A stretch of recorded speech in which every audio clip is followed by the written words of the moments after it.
मग दादाला दादाला कुस्ती हातात कुस्तीला घाण वाटायले काय नाही काय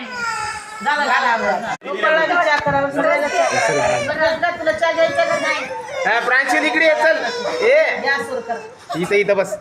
चल लवकर बस छान पडा बस गोपाळ सांग ना बस मा तिथं बस मा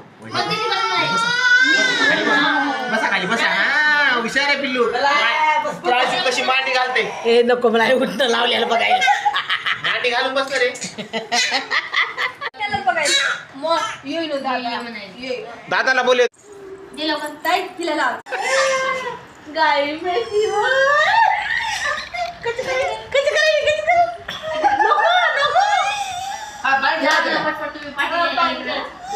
लावले पाठ घाण वाटायले का तिला घाण वाटायले